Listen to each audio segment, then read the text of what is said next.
दोस्तों, मैं आप सभी को बता दूं, ये कहानी पूरी तरह काल्पनिक है। ये सिर्फ दर्शकों के मनोरंजन के लिए बनाई गई है। इसमें दर्शाए गए सभी पात्र, नाम, उत्पाद और घटनाएं पूरी तरह काल्पनिक है। ये कहानी किसी भी तरह से किसी भी व्यक्ति के भावनाओं, प्रथाओं, परंपराओं और विश्वासों के अपमान नहीं करती है।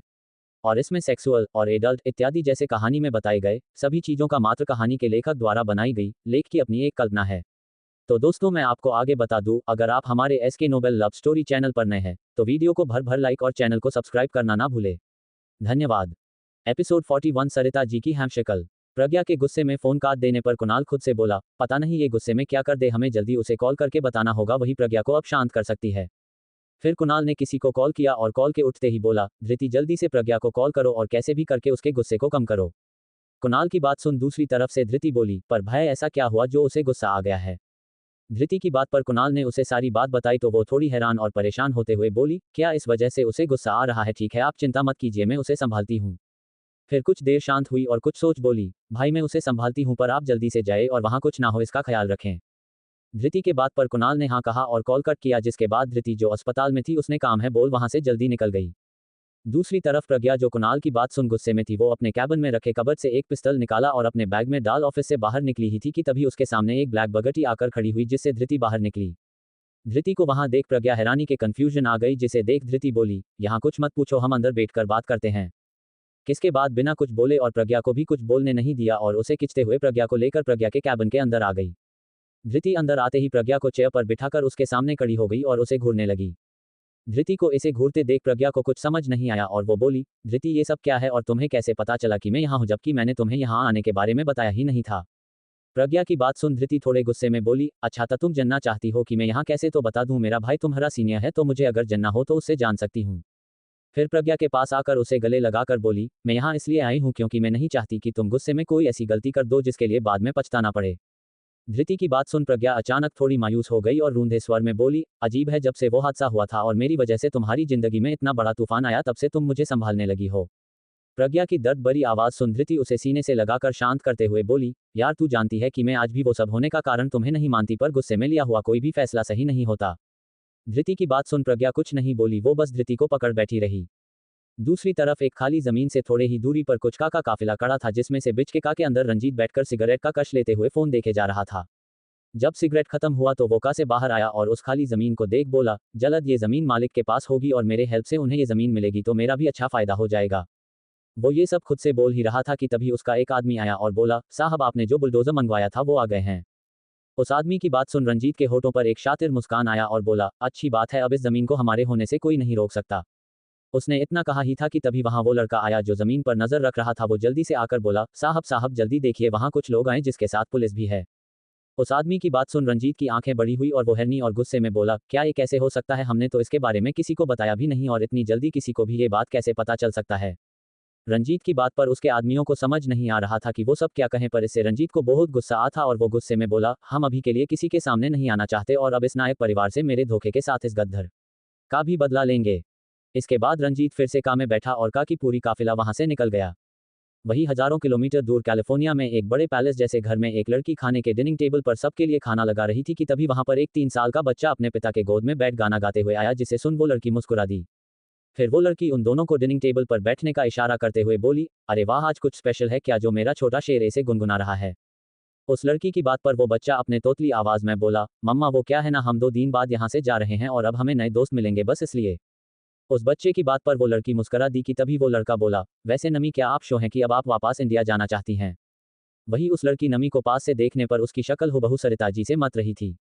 वही जब उस लड़की ने उस लड़के की बात सुनी तो वो बोली, तरुण इतने साल से मैं अपने परिवार से दूर थी, पर अब नायक परिवार को मेरी जरूरत है। अब आगे क्या होगा? कौन है ये लड़की जिसकी शक्ल सरिता जी से हुबहू मिलता जुलता है और क्या वो नायक परिवार को जानती है? रंजीत पटेल का नायक परिवार से क्या दुश्मनी है जो वो उन्हें खत्म कर देना चाहता है? प्रज्ञा ने गुस्से में ऐसा क्या कर दिया था जिसकी वजह से धृति की जिंदगी में तूफान आया था? एपिसोड 42 जाने अनजाने रिश्ते। नमी की बात सुन तरुण बोला, हम जानते हैं कि तुम अब उनकी मदद करना चाहती हो, पर तुम अपनी इस सच्चाई को उनके सामने कैसे लाओगी? तरुण की बात पर नमी मुस्कुरा दी और बोली, तरुण आप जानते हैं कि अब वो जमाना नहीं है जहां किसी के रिश्ते को जानने के लिए मेहनत करनी पड़े, बस एक डीएनए टेस्ट और सब पता चल जाता है। नमी की इस बात पर तरुण बोला, हाँ नमी ये तो जानते हैं, पर आज तक उन सबसे दूर रहने का कारण क्या दोगी? तरुण के सवाल पर नमी थोड़ी गंभीर होते हुए बोली, तरुण अब हम इस झूठ की जिंदगी से थक गए हैं, इसलिए अब मैं सबको सच ही बताऊंगी, बस इतना फर्क होता कि वो पूरा सच नहीं होगा। फिर वो थोड़ी मायूस होकर बोली, क्योंकि इससे जो भी हुआ था पहले वह सब वापस से हो सकता है, और कहीं ना कहीं माँ और पापा ने इसी वजह से आज तक मेरे बारे में किसी को पता नहीं लगने दिया, क्योंकि वो नहीं चाहते कि मेरी तरह मेरे दोनों भाइयों को भी कुछ हो जाए। फिर वो एक गहरी सांस लेकर बोली, पर एक बात से मुझे खुशी है कि अब मेरे घर में एक ऐसा इंसान मौजूद है जो मेरी परिवार की रक्षा कर सकती है, और साथ ही साथ मैं अपना पूरा सच भी तब बताऊंगी जब मैं उस इंसान की सच्चाई को भी इस दुनिया में ला पाऊं, क्योंकि जैसे मैं जानती हूं उसने भी अब तक किसी को अपनी सच्चाई नहीं बताई होगी। नमी की बात सुन तरुण बोला, ठीक है, जैसी तुम्हारी इच्छा, अगर तुम खुश हो तो हम भी खुश। इसके बाद दोनों खाना खाने लगे और कुछ ही देर में खाना खत्म कर तरुण घर से बाहर चला गया और वही नमी अपने बच्चे को लेकर रूम की तरफ चली गई। वही दूसरी तरफ साहिल अपने घर आ गया और रूम में चला गया, और प्रज्ञा भी घर आ गई थी और सबसे गणेश के दोस्त के कंपनी में जॉब मिलने का बोल अपने कमरे में चली गई। जब प्रज्ञा रूम में आई तो उसने देखा कि साहिल सोफे पर बैठ कुछ सोचे जा रहा था, जिसे देख प्रज्ञा उसके बगल में थोड़ी दूरी बनाकर बैठ गई। वही साहिल इतने सोच में डूब गया था कि उसे प्रज्ञा के वहां पर आने का पता भी नहीं चला, जिसे देख प्रज्ञा ने उसे आवाज दी, साहिल साहिल साहिल। प्रज्ञा के कितनी बार पुकारने पर भी साहिल ने कोई जवाब नहीं दिया, जिसे देख वो साहिल के कंधे पर हाथ रख के बोली, साहिल जी कुछ हुआ है क्या? साहिल जो अब तक सोच में डूबा था प्रज्ञा के चुने से होश में आया और उसे देख बोला, ओ प्रज्ञा कुछ कहा क्या आपने? साहिल की बात सुन प्रज्ञा को उसके आवाज में थोड़ी परेशानी झलक रही थी, जिसे सुन वो बोली, साहिल जी मैंने कुछ कहा तो नहीं, पर आपको बुलाया पर आप मेरी आवाज सुने ही नहीं। प्रज्ञा ने साहिल के आंखों में देखते हुए पूछा, कुछ हुआ है क्या साहिल जी? आप चाहे तो हमें बता सकते हैं। प्रज्ञा की बात सुन साहिल एक गहरी सांस छोड़ बोला, वैसे तो हम बताना नहीं चाहते, पर शायद किसी को बताकर मैं अपना मन हल्का कर सकूं। फिर वो वहां से उठा और बाहर बालकनी में आकर खड़ा हो गया, जिसे देख प्रज्ञा भी उसके बगल में जाकर खड़ी हो गई और साहिल के कुछ बोलने का इंतजार करने लगी। साहिल अब गंभीर हो गया और बोला, वैसे जो अब मैं बताने वाला हूं शायद उससे सुनकर तुम्हें शौक लगे या डर भी लगे, पर आज जो हुआ मैं खुद हैरान हूं इससे, क्योंकि आज पहली बार किसी ने मुझे धमकी दी और वो मेरे ही जमीन और डील को लेकर, और उससे भी बड़ी बात यह कि मैं इसका पता नहीं लगा पा रहा हूं। साहिल की बात सुन प्रज्ञा अपने मन में सोची, काश मैं आपको बता पाती कि वो कौन है, पर चाहकर भी नहीं बता सकती। वही जब साहिल ने देखा कि प्रज्ञा कुछ भी बोल नहीं रही है तो साहिल उसे देखने लगा, तो ये देख प्रज्ञा बोली, जैसे हम जानते हैं बिजनेस की दुनिया में तो ये सब कॉमन है ना? प्रज्ञा की बात सुन साहिल उसे देखने लगा, फिर बोला, हाँ प्रज्ञा ये सब कॉमन तो है, पर आज तक नायक परिवार के लोगों को कभी ऐसे खुला आम किसी ने भी धमकी नहीं दिया है, और उससे भी बड़ी बात आज तक ऐसा कभी नहीं हुआ है कि उसके बारे में हम जान ना पाए, बस इसलिए थोड़े चिंता में हैं। साहिल की बात सुन प्रज्ञा ने उसे अभी के लिए शांत होने बोल फिर कुछ सोच बोली, साहिल जी अभी के लिए आप उसके बारे में जाने की कोशिश मत कीजिए, क्योंकि अगर वो सच में आपको कोई नुकसान पहुंचाना चाहता है तो वो जरूर फिर से आपको कॉल करेगा, तब आप उसे अपने बातों में उलझाकर उसके मोबाइल को ट्रैक करवाए तो आपको उसके बारे में आसानी से पता लगाए। प्रज्ञा का ये आइडिया सुन साहिल हैरान हो गया और उसे आंखें बड़ी कर देखने लगा, जिसे देख प्रज्ञा बोली, क्या हुआ, आपको ये आइडिया पसंद नहीं आया क्या? प्रज्ञा की इस बात पर साहिल बोला, ऐसी बात नहीं है, पर तुम बहुत अच्छी इतिहास निकाल लेते हो, बस इसलिए थोड़ा हैरान हो गए। जिसके बाद दोनों फ्रेश होकर खाना खाकर सोने चले गए। अगली सुबह प्रज्ञा जल्दी उठकर अपने ऑफिस के लिए निकल गई, वो ईएस ऑफिसर होने की वजह से उसे जल्द ही वहां होना पड़ता था। प्रज्ञा अपने कार से जा रही थी कि तभी एक लड़की अचानक उसके कार के सामने आ गई, जिसे देख उसने तुरंत गाड़ी रोक दी, जिस वजह से कार उस लड़की से कुछ ही इन फासले से रुक गई। प्रज्ञा जल्दी से बाहर आए और उस लड़की पास गई तो देखा कि वो थोड़ी डर गई थी, जिसे देख प्रज्ञा बोली, आप ठीक तो हो ना, कुछ हुआ तो नहीं? प्रज्ञा की बात पर वो लड़की थोड़ी लड़खड़ात हुई आवाज में बोली, जी हम ठीक हैं, और सॉरी मैं वो थोड़ी जल्दी में थी इसलिए ऐसा हो गया। उस लड़की को घबराते देख प्रज्ञा ने उसके कंधे पर हाथ रख बोली, कोई बात नहीं, पर आगे से ध्यान रखना। जिसके बाद वो लड़की वहां से चली गई, पर प्रज्ञा उस लड़की को जाते देख अपने मन में बोली, अजीब है, पर इस लड़की को देख किसी अपने को देखने का फीलिंग आ रहा है।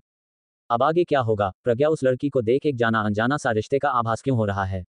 क्या साहिल कभी पता कर पाएगा कि उसे किसने धमकी दिया है? अब इन नए लोगों की वजह से प्रज्ञा और नायक परिवार के जिंदगी में कैसा हलचल मचने वाली है। एपिसोड 43 गणेश की बातें।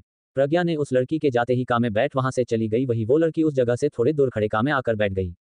उस लड़की के अंदर आते ही पैसेंजर सीट पर बैठा लड़का बोला, चांदनी मैम आप ऐसे उस गाड़ी के सामने क्यों चले गए थे?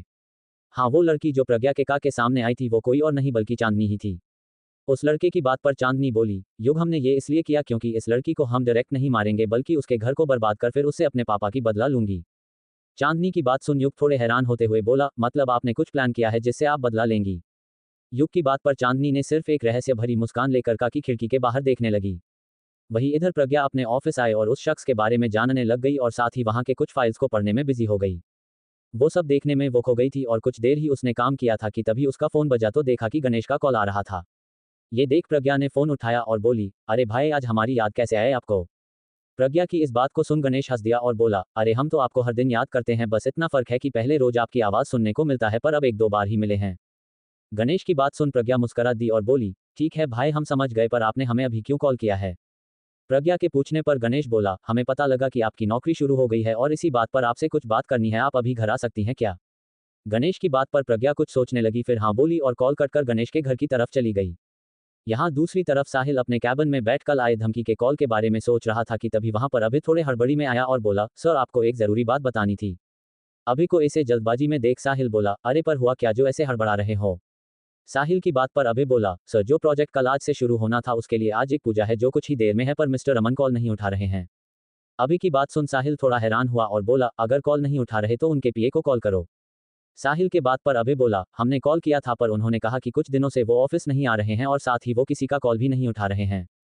अभय की बात सुन साहिल हैरान हो गया और कुछ सोचने लगा, फिर बोला, एक काम करो, वैसे भी ये पूजा का होना जरूर है, इसलिए अभी के लिए पूजा शुरू करते हैं और पूजा के बाद हम किसी को उनका पता लगाने बोलते हैं।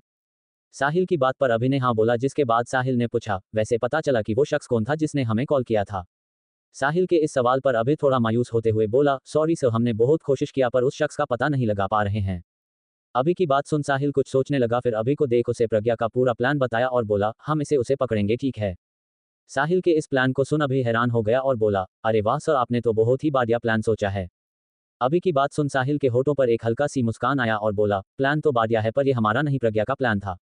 साहिल की बात सुन अभय आंखें फाड़े उसे देखने लगा और बोला, क्या प्रज्ञा जी ने आपको ये प्लान बताया? इस पर साहिल ने हाँ में सिर हिलाया तो अभय उसे देखते हुए मुस्कुरा दिया और मन में बोला, लगता है अब इन दोनों के बीच रिश्ते की शुरुआत हो रही है। इसके बाद वो वहां से पूजा की तैयारी करने चला गया और वही साहिल अपने काम में लग गया। वही इधर प्रज्ञा कुछ ही देर में गणेश के घर में उसके साथ सोफे पर बैठी थी और गणेश उसके सामने थोड़ा गंभीर भाव के साथ बैठा था। प्रज्ञा बोली, हाँ भाई बोलिए, ऐसी क्या बात थी जो आपने हमें यहाँ बुलाया? प्रज्ञा के सवाल पर गणेश ने एक गहरी सांस लेकर बोला, हमें पता चला कि आपने घर वालों को ये बताया कि आपको मेरे दोस्त के कंपनी में जॉब मिला है। गणेश की बात सुन प्रज्ञा बोली, भाई आप तो जानते हैं कि अभी के लिए मेरी आइडेंटिटी का राज ही रहना बेहतर है, बस इसीलिए। प्रज्ञा की बात सुन गणेश के माथे पर शिकन आया और वो बोला, ये तो हम भी जानते हैं पर मुझे डर है कहीं इस राज के चलते आपके गृहस्थी को ना उजाड़ दे। गणेश की बात सुन प्रज्ञा वहां से उठी और खिड़की के पास आए और बोली, भाई मैं समझ रही हूँ कि आप क्या कहना चाहते हैं। फिर वो गणेश को देख बोली, पर भाई आप भी ये बात बहुत अच्छे से जानते हैं कि मेरे लिए लोगों की जान की परवाह है। वो फिर गणेश के पास आकर उसके हाथ को पकड़ बोली, भाई अगर किसी को पता चला कि मैं कौन हूं तो खतरा सिर्फ हम दोनों को नहीं बल्कि साहिल जी और उनके परिवार पर भी रहेगा, जो मैं नहीं चाहती, क्योंकि आप भी जानते हैं कि ये हम दोनों की लड़ाई है, उनकी नहीं। अब आगे क्या होगा? क्या प्रज्ञा समझ पाएगी गणेश की बातों को और शांति से उस धमकाने वाले का पता लगाएगी? क्या विक्रांत कभी पता लगा कि धृति ने किसको खो दिया जिसे वो डॉक्टर होने के बाद भी बचा नहीं पाए? चांदनी क्यों प्रज्ञा के काके सामने आई थी और क्या सच में ये बस एक इत्तेफाक था या उसकी कोई साजिश थी? एपिसोड 44 भूमि पूजन। प्रज्ञा गणेश से अपने मन की बात बोल रही थी जिसे सुन गणेश अब ना चाहते हुए भी कुछ नहीं बोल सकता था। गणेश अब बिना कुछ बोले बस हाँ में सिर हिला दिया, फिर वो कुछ सोच बोला, वैसे ये जो तुमने कहा वो सब सही है पर तुम कितने वक्त तक इसे छुपा कर रखोगी, क्योंकि कि एक ना एक दिन किसी को तो पता चलेगा ही। गणेश की बात पर प्रज्ञा ने एक गहरी सांस ली और बोली, भाई हम जानते हैं कि हमेशा के लिए हम इसे छिपा नहीं सकते पर इतनी जल्द भी हम सबको नहीं बता सकते। फिर वो हल्की सी मुस्कुरा कर बोली, पर वादा करते हैं कि साहिल जी को सबसे पहले बताऊंगी और मुझे यकीन है कि वो मेरी मजबूरी को समझेंगे। प्रज्ञा की बात सुन गणेश उसे देखने लगे और प्रज्ञा को ऐसे हल्की हल्की मुस्कान देते देखे उसके चेहरे पर भी मुस्कान आ गई और अपने मन में बोला, लगता है अब ये साहिल के साथ अपना जीवन बिताने के लिए तैयार है, बस अब ये हमेशा खुश रहे। इसके बाद गणेश ने कुछ नहीं और उसे चुप देख प्रज्ञा बोली, क्या हुआ भाई, आप चुप क्यों हो गए?